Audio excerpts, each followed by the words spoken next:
Welcome, Impactful Parents. It's time for the Impactful Parenting Podcast, where I give you parenting tips and resources to make you a more impactful parent to your school-age child. I am your host, Christina Campos. Welcome, Impactful Parents. Today we're going to talk about negative gatekeeping, which is a parenting technique that your ex may be doing to ruin your relationship with your kids. Hello, my name is Christina Campos, and I'm founder of The Impactful Parent, and I help parents of school-age children who want to stay one step ahead of their kids to turn their chaos into connection with their adolescent. I'm a mom of four, a teacher that's taught every grade from preschool through high school, and today I help moms and dads like yourself to navigate the exhausting, confusing, frustrating, but rewarding world of parenting. So welcome to The Impactful Parent, and today I have my co-host with me, Rodrigo Bravo. Rodrigo is a co-parenting mediator out of the state of Texas. He's a parenting coach, and he is a dad of two boys. Rodrigo brings a dad's perspective onto the Impactful Parent stage to give you even more expertise and an added perspective to our parenting topics. So thank you for being here today, Rodrigo.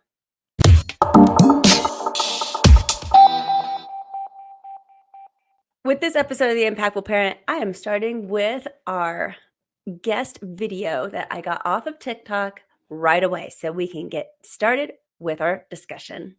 Here it is. Alienation is your father's an asshole. Negative gatekeeping is, hello, here it's your father. I just said your father's an asshole. I didn't have to say it out loud. And what's great is when the child's attorney or the judge speaks to the kid and says, does mommy ever say anything bad about dad? The kids tell them the truth when they say, no, she didn't say anything about dad. But she said, because here's the difference. What's the difference? Ready? Hey, did you have fun with dad? Oh, that's great. Where'd you guys go? Oh, you went to the park? Oh, that's nice. That's good. It was fun? Oh, good. Did you have dinner? Oh, what did you have? Pizza? Oh, good. I know you like pizza. All right, well, go upstairs, brush your teeth. I'm so glad you're home. I missed you so much when you were away this weekend. Oh my gosh. Are you okay? Yeah, you okay? Yeah, you had a good time. You were with dad? What you got? You went to the park today? It's so cold today. Oh my gosh, did you have pizza? That's all you had for dinner was pizza? Oh my gosh. Why didn't they give you any vegetables? Well, you know, it's okay. You know what? I'm going to make your favorite soup. Go head upstairs, and when you come back down, I'm going to make you your favorite soup, and we're going to hang out and we can watch TV together, okay? What did I just do? What did I just do? I just alienated that kid from dad I just said, are you okay? That means dad's dangerous. Why would I not be okay? I was with my dad. Like, this is what the face of alienation is now, is this negative gatekeeping model. It's this very clever, insidious way of like, I could have been helpful, but I've been so much more. Wow. You found this way to sort of pull the person out from it. And you will not be surprised probably to hear, for some of the reasons I think you just said very well, this is something women are really good at. Okay, when I saw this video, I was like, yes, this kind of speech is everywhere in divorce relationships and interactions with the kids. But it is also used with grandparents and other people who take care of your kids that you don't have a good relationship with. So just about anybody. So the first thing I did was ask myself, who do I not have a good relationship with that take care of my kids? And then the second thing I said was, oh, snap. Do I do this? So after hearing this, like, I encourage all parents to think about that for a second. Do you do this? Negative gatekeeping. And I admit that sometimes I can take that passive aggressive approach that he is describing. The one that shows concern when the kids tell me something like, oh, you had pizza and hamburgers all weekend. So I need to even check myself and watch that. And so once I realized that this is something that even I do, I was like, I have to bring this to the forefront of the Impactful Parent to make more parents aware, because I certainly don't mean to do it, but wow. If I'm doing it on a smaller level, there are so many people who must be doing this all the time and not even realizing. I cannot be the only one. So that was my first reaction when I saw this video, Rodrigo. Now, you are a mediator. So this is something that I am sure you see all the time, but I'd love to hear your perspective on this. Yeah. I think this is one of those things that we all need to check ourselves on. We all have a bias towards us doing a better job than others when it comes to anything, right? We're literally taking care of some things here at the office, and my office manager said, "Hey, I'm going to do this, and do this." I said, "Okay, we're going to put up some frames." And I delegated the task to her. She's like, "Hey, you do that, and then I'll hang them up. You just put them where you want them at, and then I'll hang them up." And she started doing it, and then I said, "Well, maybe we should have that one there." And so I'm negative gatekeeper. This is outside of parenting, right? But this is how commonplace it is, where we start affecting folks negatively because now we're saying like, "Oh, I could do a better job than you do." When it comes to parenting, we feel like we're doing the best job that we can as parents, but we also end up comparing our parenting to other parents, especially our co-parents. And when I first heard this video, I was just like, it was like PTSD, both from my professional career and then from my personal life, because this is something that, even I had to work on. I know with my clients, it is very difficult, super difficult for them to understand that there's going to be different capacities when it comes to co-parenting. He says something at the very end, right, where he says, especially among women, right? And I think it was meant to I don't know where you got the video, or I don't even know these two people that are speaking, right? It had a slight tone of like, women do this, this and that. I don't know, and I'm not going to even speculate. Let's just remove that, right? But that term right there, as a professional, as someone who works with co-parents, I do see that a lot with women. There is a lot of times where they are speculating as to how good of a job their co-parent is doing. This is kind of a natural thing, unfortunately. Most of the time when we do have cohabitation that happens, that they're either married or they're living together or so forth, the roles do kind of follow in a traditional sense, right?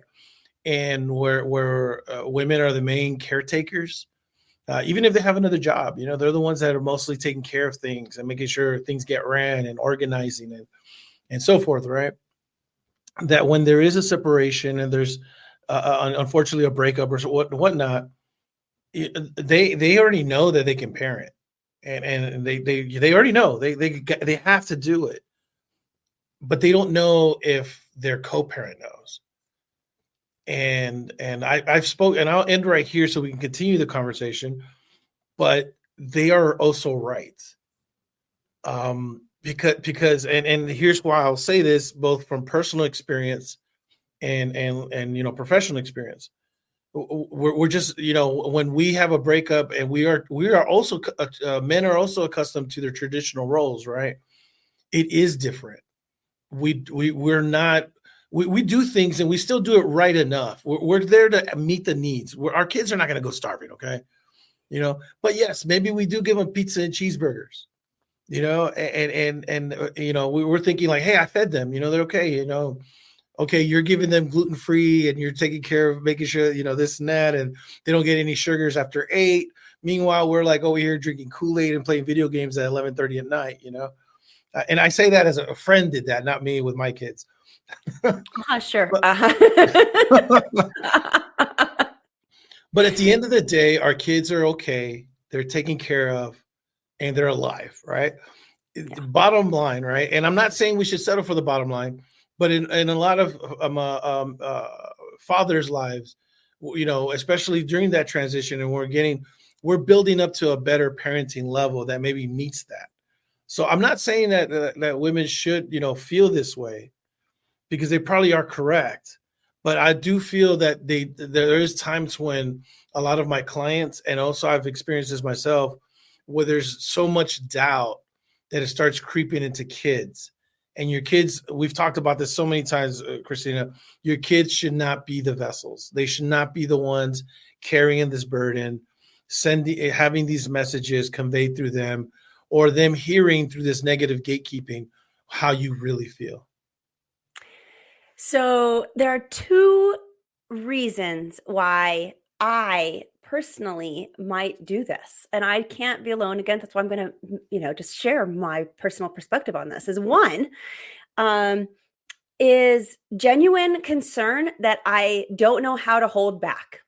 So it's not intentional that I'm negative gatekeeping when I find out that maybe the ex has went out to eat every single meal for the whole 3 or 4 days that they had the children. Let's go. You Golden know, cow. it's not, I know that they're not going to die, but yeah, I have a different standard than he may have, and or even more capabilities. Like I know how to cook, maybe he doesn't, things like that. So I just have genuine concern that maybe I don't know how to hold back. And I'm like, oh, really? You didn't have one single homemade meal? And just that, and saying it that way, that kind of expression, there it is, negative gatekeeping. I'm throwing out definitely a concern that my kids can pick up on. So that's not good. But it wasn't intentional, and it wasn't like, it's because I love my kids so much, and so much other things that we've talked about with parenting, where we love our kids so much that our concern ends up being a detriment versus something that's helpful. And this is another one of those things. But another reason why I might do this, I do it with my partner. So I'm divorced, but my new partner, he complains about this all the time with me. In fact, we just got into a really bad argument about it because it drives him crazy, like just insane, that I am coming from a place of let me help you. So again, thinking it's good intention, but really I'm coming off as you don't really want that, because if you had this, then it would be better. Or you don't really want to go and, do things in that order, do you? Because if you do it this way, then it might be more efficient. Okay, those are just an examples of how I might negative gatekeep my partner. But he can't stand it. To him, and he's told me this in our argument, it feels undermining. It feels belittling. It feels like I don't trust him and his decisions. And so there is my feedback right away, because I may not get it from the ex, who may not even know, right, that could possibly be doing this unintentionally. But my partner definitely is going to tell me. And so I'm like, oof, ouch, that's a hard one to swallow, that I messed up. I'm messing up and I need to fix that. But again, if I'm doing it and unintentionally for those particular reasons, a million other people must be doing it too. So how do you feel about that? I'm guessing that you see that a lot, that I'm not meaning to undermine or belittle or make my partner or my ex feel like their decisions are not good, but I'm doing it. Yeah, no, and that's common. That's not something that you're just doing and it's only you are doing it. Lots of people do that. I think what really needs to happen, not particularly in just your case, right, but in many cases, what really needs to happen is having a clear line of communication and understanding of what's going on. When and I'm going to delve into a little bit of personal therapy and also kind of the work that I do. I always kind of root things in love, right? In my practice, I root things with the kids. And so whenever we're talking about how we manifest what we want to see in our kids, we also have to model that behavior, right? And so if we want to have good communication with our kids and with our partners, and we really got to set the tone. We really got to make sure that when we discuss things, that maybe we, set the guidelines, the understanding and the expectation level of what the conversation is going to be or why we're having this conversation. Too many times with clients, I feel they want to rush into the communication and rush into the, hey, we're good co-parents, we're friends and this and that. And I've even been accused of like, hey, no, I think we're doing good. Why do you want us to keep talking this way? Yeah, let me give some context. I will ask parents many times to start first with, hey, let's find some common ground.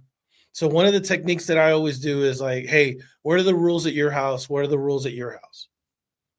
And delineate those rules. There's got to be some rules that meet. There's got to be some ones. And so when you start with that, I'm like, hey, guess what? Y'all gave me separate rules. Here's the rules that y'all agree on. Let's start with this, and we talk about it and we start forming a little basis of agreement. Yeah, we both said 8 o'clock. Okay, you agree with that? Yeah, I agree with that. Okay, good. Yeah, because and then one of them will try to explain it. I'm like, okay, whatever, right? You already got the agreement, but they want to talk about it. Then they talk about it. And I've had folks where we have like maybe one or two discussions like that, and they feel now that they can just talk to each other.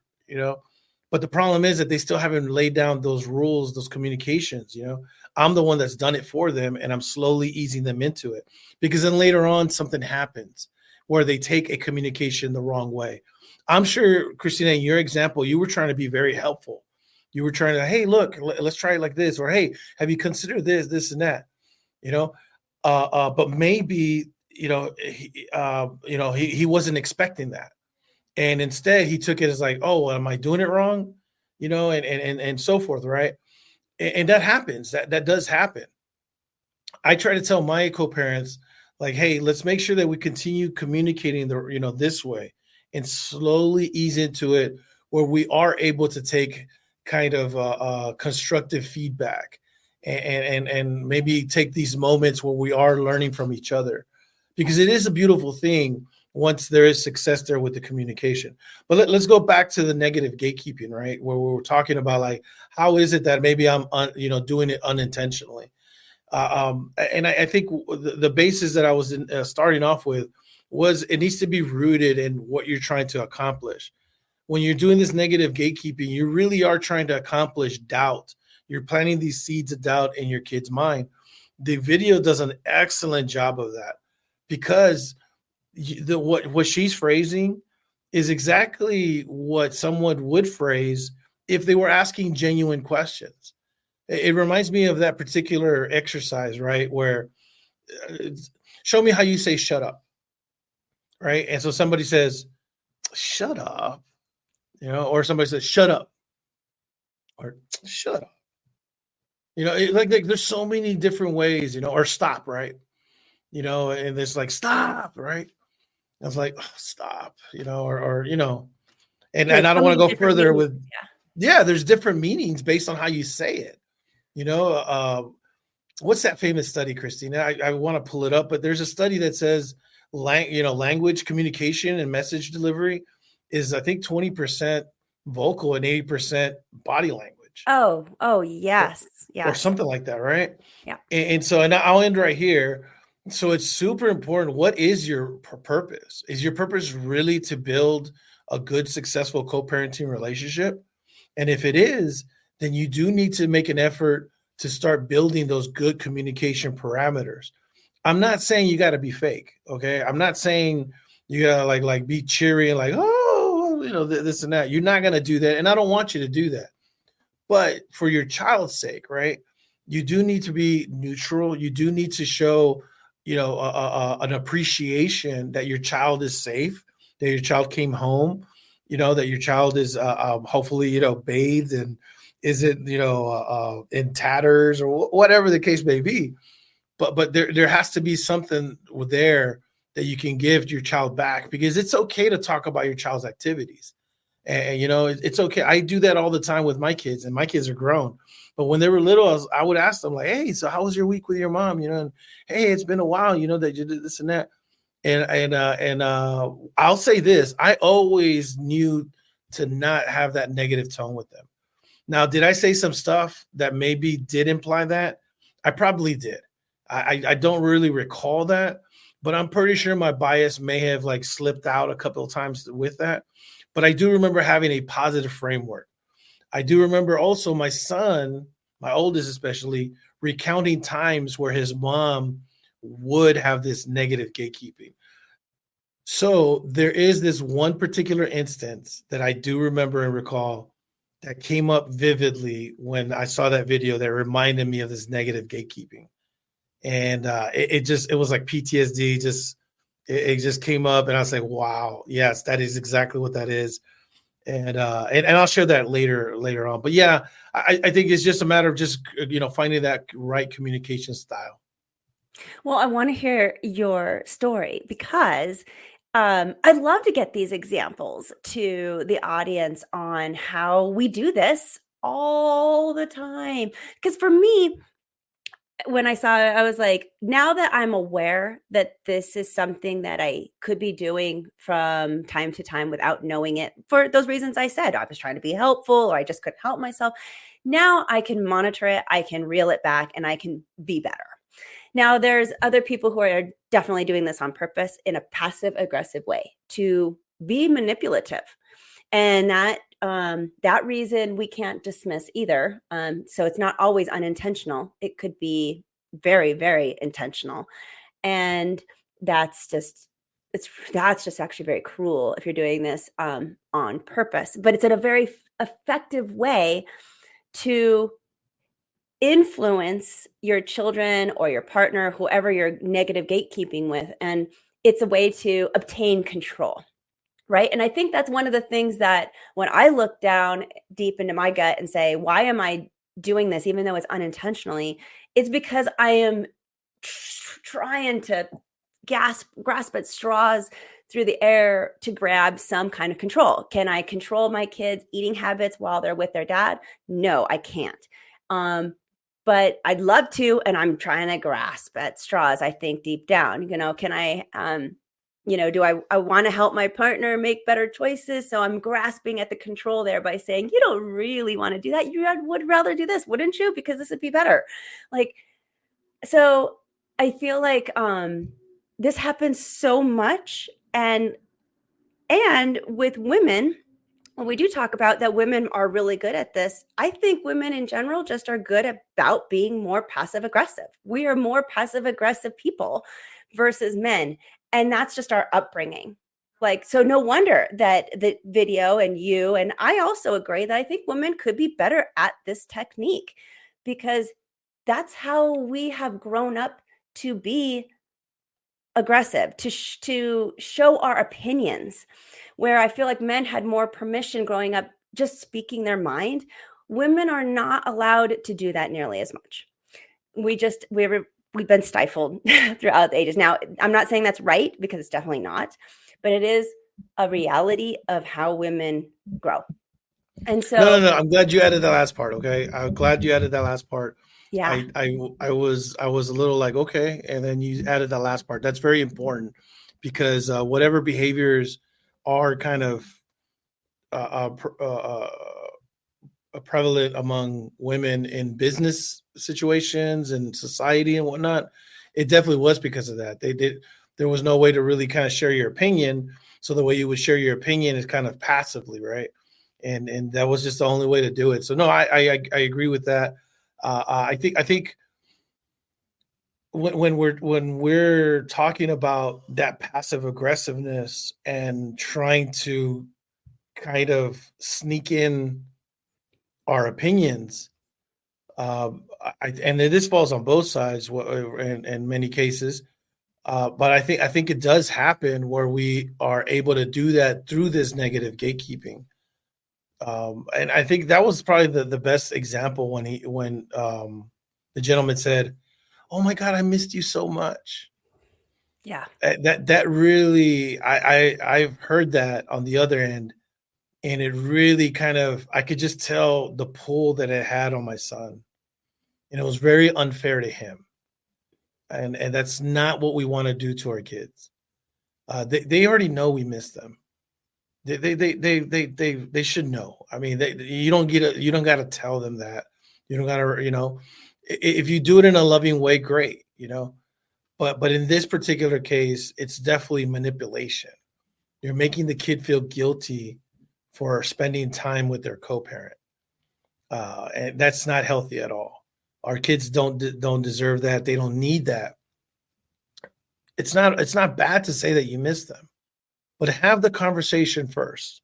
hey, how did it go? And let it be meaningful and so forth and this and that, and then give them a hug like, oh, I love you, and express how much you miss them with that hug, but when you say it like that at the very beginning, it really front loads everything, and it puts an unneeded burden on the kids, where they feel guilty. And I've dealt with that with the kids, with parents, where there's this, I don't, sometimes, I feel like I shouldn't go because, my mom says that she's here by herself. And I'm thinking to myself, like, really? First of all, you shouldn't say that. You just don't tell your kid that. Don't make up this like depression story that you're over here while your kid's gone, because now your kid feels guilty. That's an unhealthy attachment. And then second of all, I'm like, go live your life. Like, these are your weekends. Go have a ball. You know what I'm saying? Go to a bar, have a good time, go to church, go to a book club, go to a library. You know what I'm saying?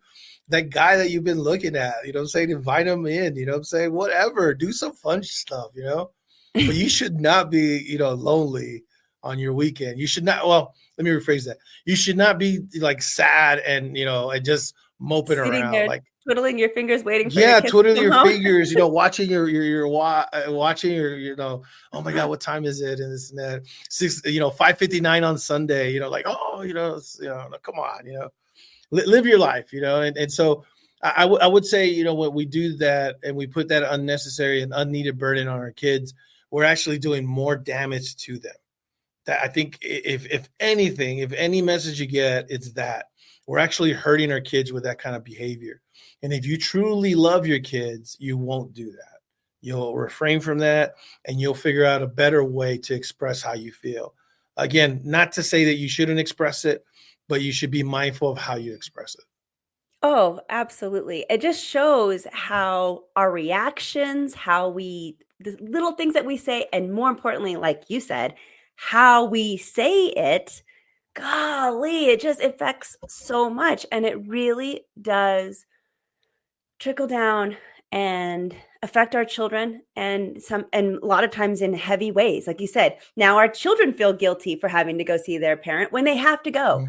Like, that's so sad. Now our children feel sad that they have to leave you because you made them feel guilty that they had to leave, or now they feel bad that they ate like crap all weekend long when really it wasn't their fault. It was just what they were fed.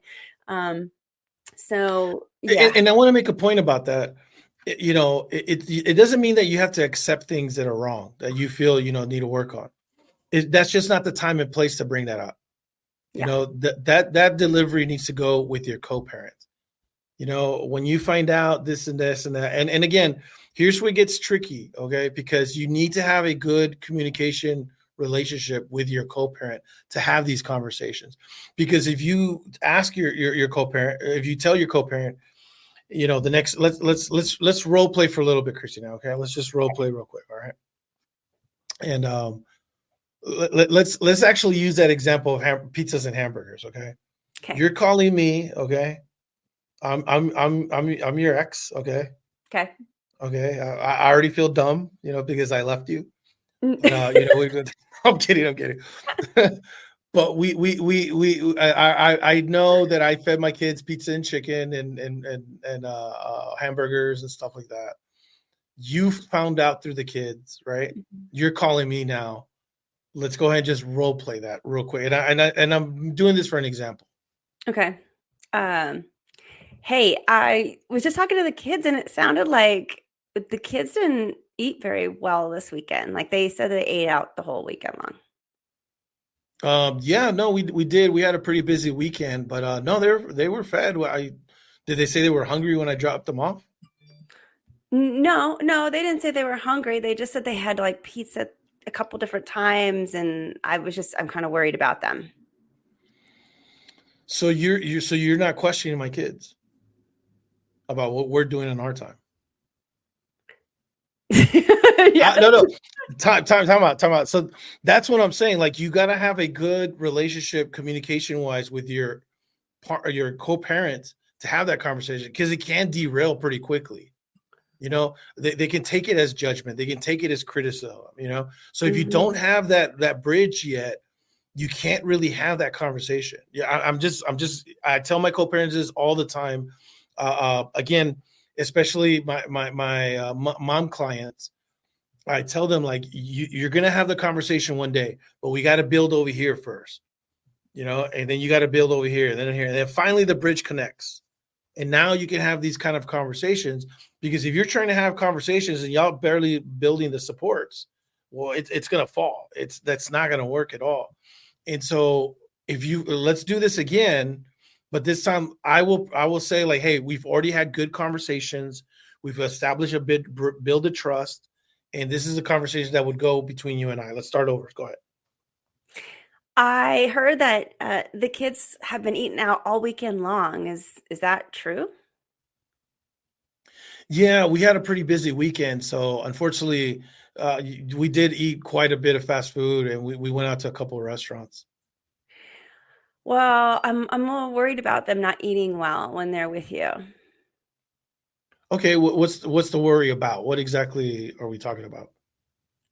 Just like nutrition and things. I just worry that, if you're eating out all the time, that's not really good for them. Yeah, okay. I hear what you're saying. When we did go get for burgers, I did tell them like, hey, we're gonna get chicken sandwiches because we had just had pizza that previous night. So I feel like that was kind of a compromise. And then when we went out to go eat, we did go to a salad bar. Now Joseph, he decided to have, some chicken tenders, but I thought that was okay. But I thought that was kind of healthy. But we did have pizza. We did have chicken one time, so I get that. What do you think is fair? If you could just encourage them to try to put some vegetable on their plate when they go out to eat, some sort of vegetable, maybe that would work to get started. Okay. I know we've had this discussion before, and I'm trying. I want to, meet that. So I don't want you to think like I'm just like not trying. I'm willfully neglecting what you would like to see, but I was just busy this weekend, and we did have a lot of outside activities, whatnot, and so that's what happened with that. Okay. Well, thanks. I know that it's not always every weekend's going to be tough, but just something that I'm worried about, and I wanted to let you know if you'd work on it, that I'd really appreciate it. And so okay, we're talking about we're good. And so the whole point of it is right. We're not like cheery. We're not. It's not an elevated tone or anything like that. It's just like expressing what situations we are. And if we have a good communication style and we built that relationship, we both know that we're not judging each other. Even though it may sound a little bit, this and that, we got to take it to perspective that we're talking about our kids, and we got to come to an agreement on that. Of course, to get to that level, there's got to be a lot of different conversations before that. That you probably want to have a nutrition discussion, right? And say, hey, look, this is what's important for me, discussion. I'm not telling you how to feed the kid, anyways, that's like a whole nother module, and what we work with. But I just wanted to kind of have those examples because I think it's important to kind of show folks like how those conversations can happen when we are talking about like, that kind of food and and how that negative gatekeeping can turn from like, hey, just kind of a query and then turn into something negative. And then the other way around where like, hey, maybe, they're not negative gatekeeping. They're just asking genuine questions and you already have that relationship. So yeah, when it comes to that, I think it's important to have that communication style already established. Yeah. No, absolutely. Absolutely, it does. Now, I'd love to hear about your story. How did this happen to you? What's your personal experience with negative gatekeeping, and how did it affect your boys? Yeah, I think a lot of times when we talk about stuff, we do have these experiences, and I think one of the ones that was pretty crystal clear for me was when it was really really young in kind of my fatherhood. Both of the boys were really young, So you and I deserved remember all of this. I did. And but at that time I wasn't exactly father of the year, or Yeah. I'm sorry, I was father of the year, but I wasn't co-parent of the year either. Let's get that straight, right? And so, but I remember one time I actually had a shift that I had to work, and I didn't have anybody to take care of my kids at that point. I had a partner, but she wasn't available to help, and quite frankly, she didn't want to. And that's okay. That, we were young in our relationship, and it was not, the time or place. So I'm over here, and I have both of my boys with me, working a shift with me. I was a rail operator at that time. So I was operating the rail. My boys were sitting on a bench, next, and they were playing video games and this and that. And so got done with the shift. And right towards the end of the shift, my oldest got a call.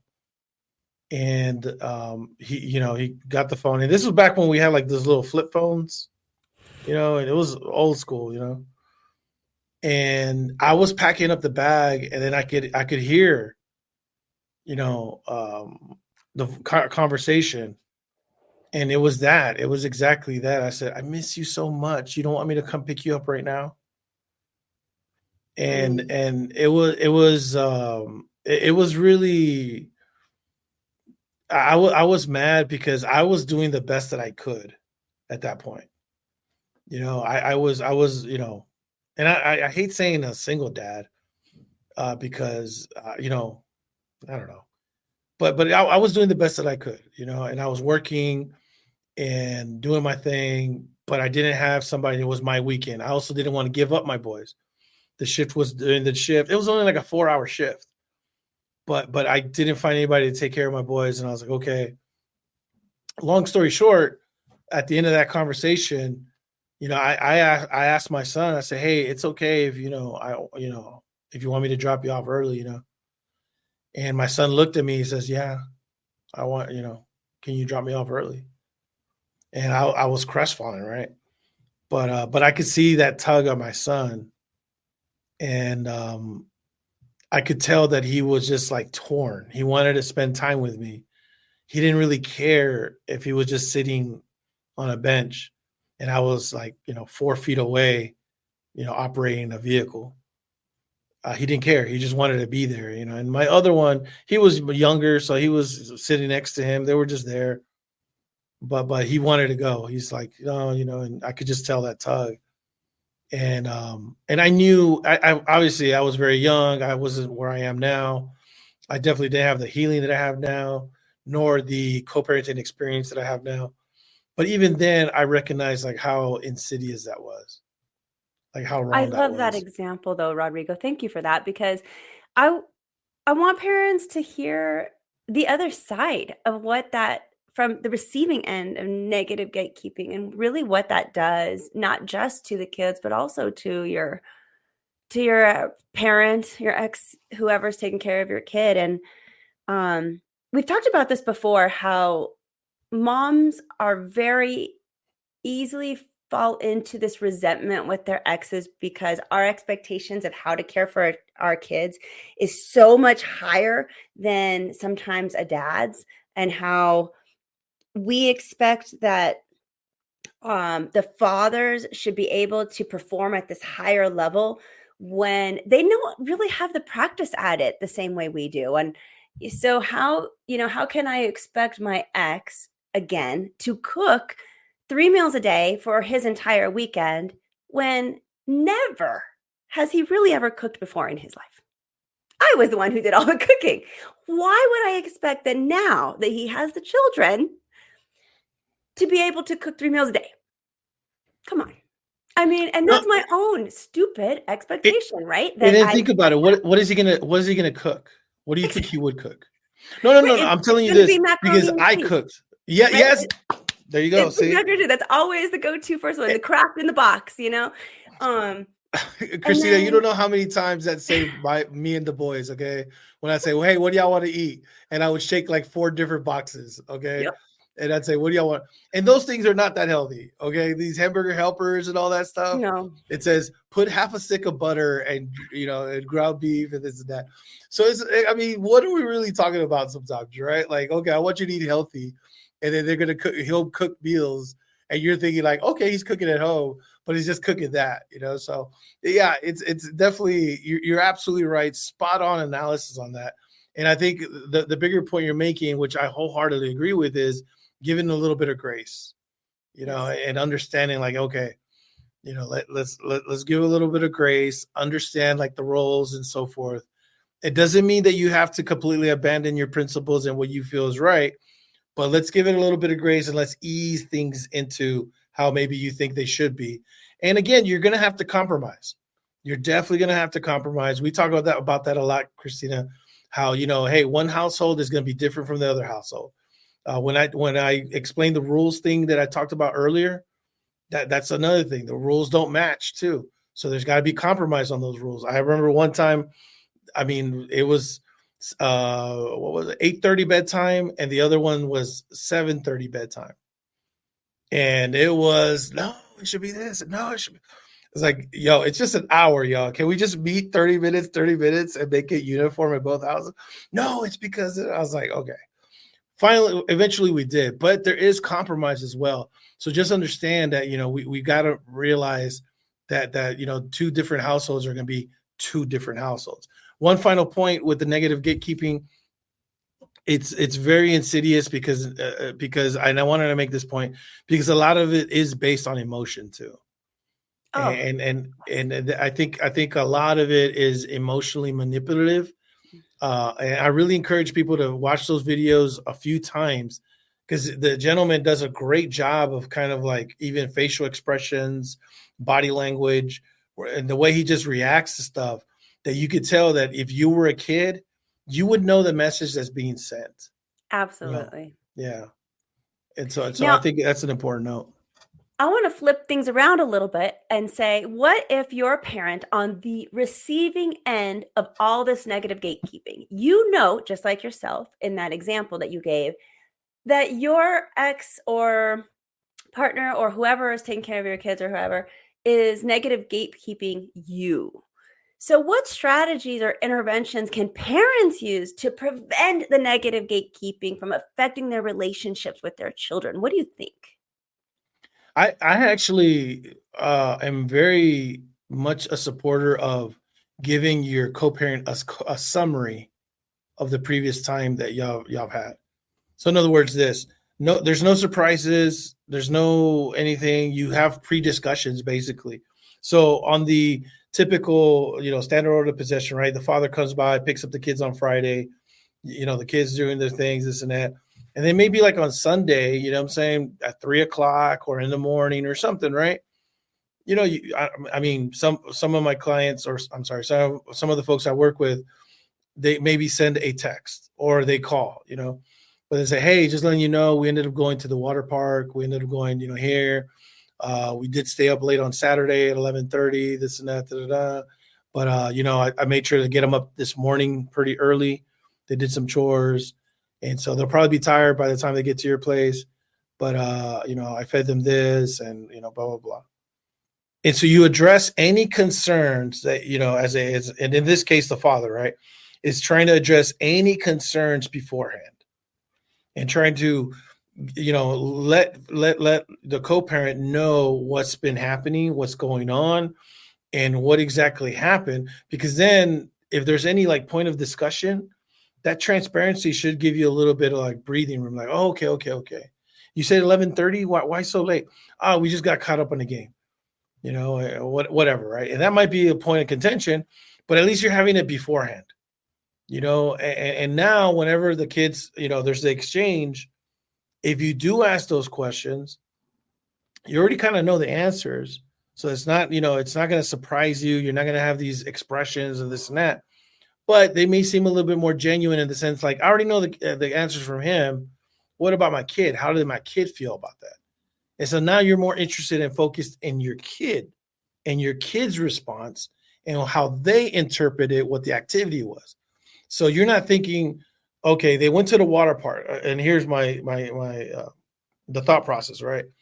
You already know they went to the water park. So, and they survived. Okay. They're alive. He didn't say like, oh, we went to the water park. I lost one of the kids. No. He said, hey, we went to the water park. Everything was fine. This and that. So when you're asking your kid, Hey, so what did y'all do? Oh, we went to the water park. And while they're describing the water park, you're not here thinking, oh my God, did they have squeegees? Did they have water protection? Did they have vests? The kid is here. He told you they went to the water park. You may have already addressed all that too already. Hey, when y'all went to the water park, did y'all wear vests, this and that? Oh, yeah, no, they had vests there, blah, blah, blah. So all these possible worries that you had should be alleviated by them. And so now you're just simply focused on your kid's reaction and their interpretation of the story and giving them feedback based on that, as opposed to any preconceived notions you may have, any imagination of what they're saying and the safety and so forth. So I'm a big fan of that summary, of that pre-summary. Same thing going the other way around. That Friday at 6 when he's going to pick up, and of course I'm talking traditional roles. 80% of custodial parents are moms. So I know there's some dads out there that have full custody and they have custodial agreements with moms. So I don't mean to leave them out, but I'm just talking about the greater majority here. So the moms, on Fridays, the kid's about to leave, give them a summary of the week. It's not a big deal, write it out if you want, and send them a text, send them an email like, hey, on Tuesday we did this. Hey, we did that. Da, da, da, da. And they'll appreciate that transparency. They'll appreciate like a little bit of info. Hey, you know what? He got an A on so da, da, da, da, and then you pick them up. You already know their whole week. And you're not worried about anything. You're not making any complaints. You're just focused on your kid again. And you say, hey, how do you week go, Papa? Oh, it was good. And then, oh, hey, I heard you got a star on math or something. Oh, yeah. Blah, blah, blah, blah. And you're just focused on the kid, and let's say there was an issue, or Samuel's mom was really good about letting me know about issues, when they occurred. That way, when I picked them up, she and I were already in agreement. We were like this, and we were already in agreement. And Samuel already knew. And I was like, hey, talk to your mom, man. I heard you messed up in school. Yeah. All right, man. Hey, no Xbox this weekend. I know. And by doing that, there's no need for negative gatekeeping. There's no need for us to, somehow subvert the other co-parent. We're transparent with each other, and we've given each other information about our kid that'll help us, and that grows a little bit of trust, grows the relationship, so that we don't have to resort to those type of tactics and manipulation. Ding, ding, ding, ding. I love all of that. That is a game changer, Rodrigo, what you just said, because you're doing active communication with your partner, your co-parenting partner. And so you're bringing everything out to the forefront. You are giving an opportunity to talk to them and argue even, and not in front of the children about whatever might have happened or didn't happen or whatever is lacking in the conversation or your concerns and worries. I love that so much. I think that more parents need to utilize that technique. I'm going to also say that I think, along with all of this advice, if you are the receiving end of that negative gatekeeping, be the consistent and reliable parent as much as possible. Like, the consistency with your kid really matters, especially if you have another parent who might be talking badly and giving these bad impressions about you. So being consistent in your actions and your words and your behaviors, it helps create that sense of security and trust in your child, even when they may be hearing negative things from a gatekeeping parent. And show up.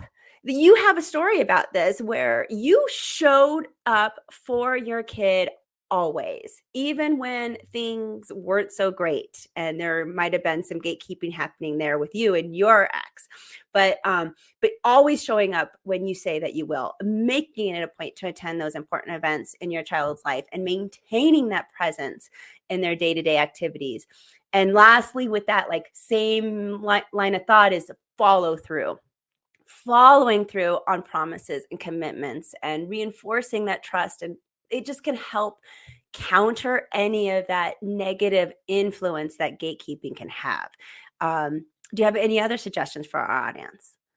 No, I think those are good. The last suggestion I would do, and I always talk about this, is just we're raising kids. Our kids learn really a lot more visually and through experience as opposed to our words.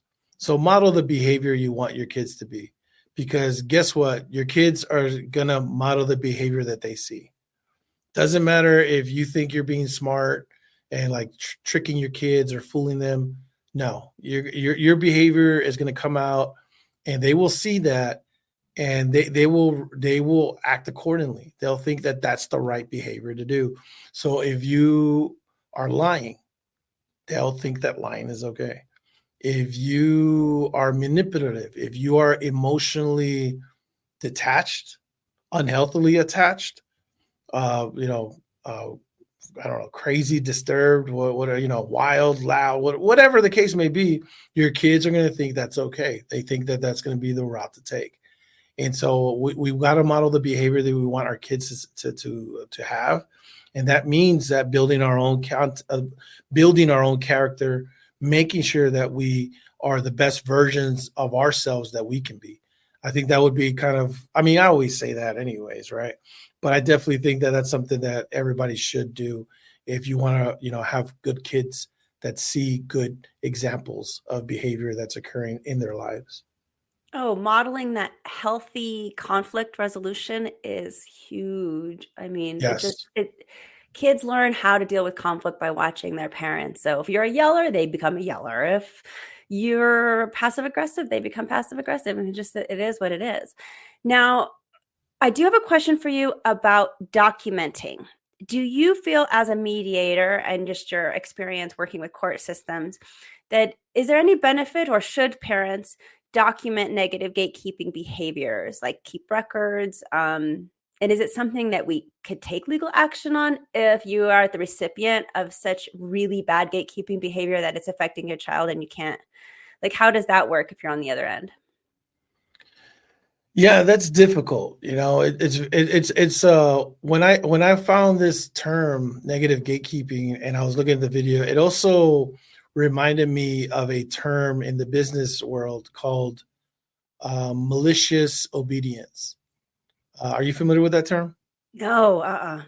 So malicious obedience in business terms is when somebody follows, orders, right? Follows directives, duties, etc., but they do them as poorly and as inefficiently and just in spite of the spirit of the directive. And so, but at the end, they still did it. So there's malicious obedience. You're still doing it. You end up meeting the terms, but you meet them in a way that is very inefficient, volatile, maybe even passive aggressive, and so forth, where it makes it difficult for a company to fire somebody, for example, because then that person says like, "Hey, look, I did it. It's right here." And they're like, "Well, no, you did it like you went like this, and then you got there." This And they're sounds like, just "Well." like divorce, by the way. So it's very similar in that respects, So the reason I bring that up is because it's also very difficult. Again, excellent example in the video where the guy says, like, the lawyer's like, "Did your mom ever say anything negative about your dad?" And the ladies and the kid's like, "No, I don't." And technically it's true. Technically, this is where I tell parents all the time, both my moms and my dads, this is a long game thing. It really is. You can't change the stripes on a zebra. You can't change the spots on a leopard. It's very hard to do so. It takes a lot of work. But people, eventually things like that, kids will see it for themselves. I've already had customers tell me that their kids now are starting to, on their own, alienating the parents that was alienating them from their parent. And I tell these parents, I tell them like, "Hey, that's your child's choice. You need to encourage your child to have a relationship with their parent, but they can also determine how healthy that relationship is and whether or not they are okay with that." Obviously I'm talking about older kids right now, and if you ever feel, I just want to tell people, if you ever feel like your kids are not safe, you have every right to report that. but please be, this is a heavy charge. Be accurate, be serious about that. Just because your kid eat cheeseburgers and pizzas all weekend does not mean that your kid's in danger. Okay. You don't like it. I get it. That's fine. But if there's something else going on and it's very serious, then yes, you have an obligation as a parent to do that. But remember, it shouldn't be emotional. It shouldn't be something that, you're just doing out of spite or anything like that. It's out of the well-being of your kid. I say that because this is very tricky waters that you're navigating. And even though, we don't like it and we may not like it, it may also be something that we just have to deal with for the time being. You mentioned that experience. I've shared it before. I didn't get to talk to my son, my oldest son, for quite a while. And the whole experience lasted a year, over a year and 8 months. I didn't like it. There wasn't anything I could do about it, really. It was a civil matter. I had to take things, this and that. But at the end of the day, there wasn't really no recourse. I just had to bite my tongue and I had to just kind of go with it. But like you said, I was consistent. I kept going over there. And for months it stung, but eventually my son came around because he saw that I was consistent. He saw that I was there. And he saw that, like, what, if dad doesn't really love me, then why does he keep showing up? And it was the long game. It was a painful long game, and it's hard. But now my son and I, we have a great relationship. We talk all the time. We have lunch. We do all the things that, a dad and a son do, and it took time to kind of heal from all that. And it pains me now because now my son is having that type of relationship with his mom. And I've told him, I said, look, I'm not here to judge you, but you were wrong about me. Maybe you were wrong about, your mom, maybe, and he'll tell me his reasoning. And I'm like, okay, that's all I can do. I'm not, if I'm honest with people, am I out here like going to advocate and root for that? That's not really my business. It's not, but it is my son's best interest to have his mom involved in his life. So I will root for that. I will root for my son. But now he's seeing it. And it took years to get there, right? For him. And that's just the way it is, and at the end of the day, I did my part and that's all I can do. And there is going to be some pain there. There is going to be some, some tough moments. But at the end of the day, if you do everything that you're supposed to do and you do it right and you do it with the good intentions, then you don't have anything to look back on and say like, hey, I could have done, I was a good parent. I did what I could. So I think that's really what you need to do when it comes to that. But okay, one last thing. I know people don't want to hear like, oh, it's going to take forever, right? And deal with it. What you can also do is have those conversations that we mentioned earlier, but you got to build that bridge. And so you can't just go off rip and just, start talking about that because there might be some unresolved issues.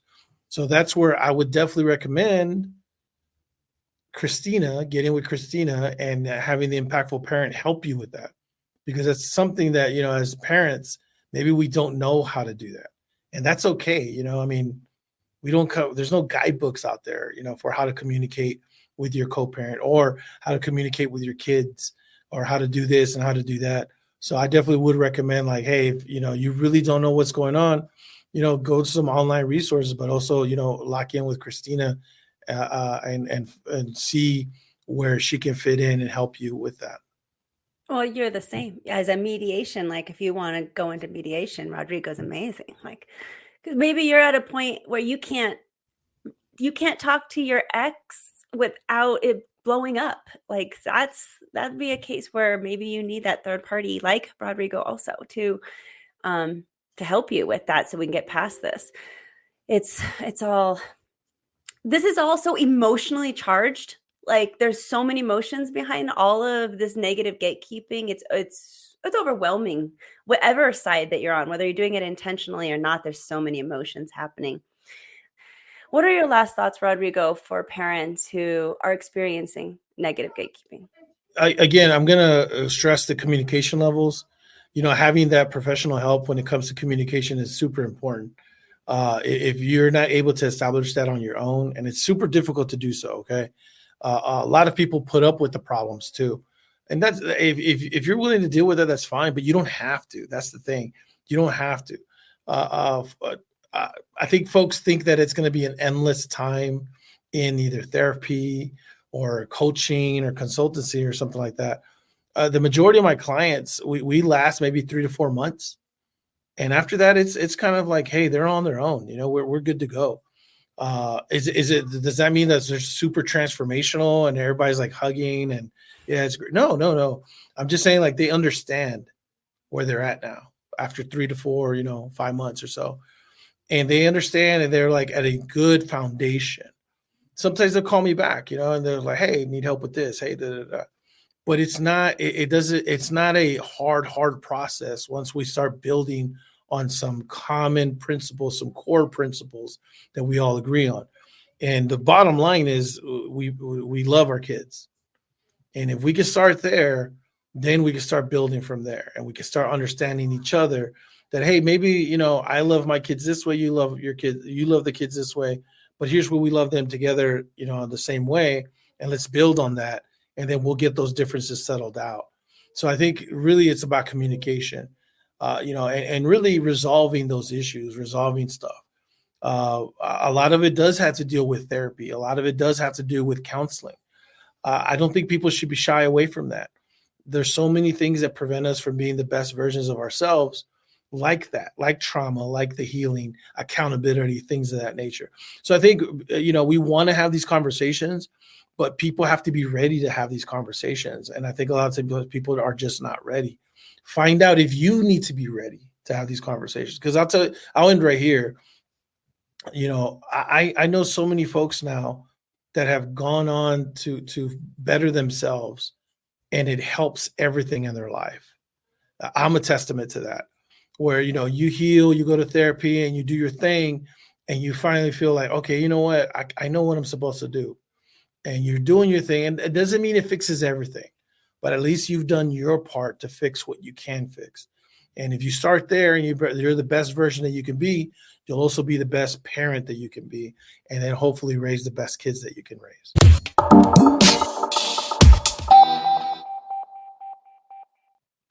Thank you for being here today. If you would like to reach out to Rodrigo Bravo for his co-parenting mediation and coaching services, you can email him at rodrigobravojr@gmail.com. Thank you for listening today. Remember to subscribe and share this podcast with a friend. And don't forget, the Impactful Parenting Podcast is an extension of the Impactful Parent community. Go to the Impactful Parent website and download the free Impactful Parent app so you don't miss a parenting tip that can help you and your family. Thanks for listening today. So go to theimpactfulparent.com and see you next episode.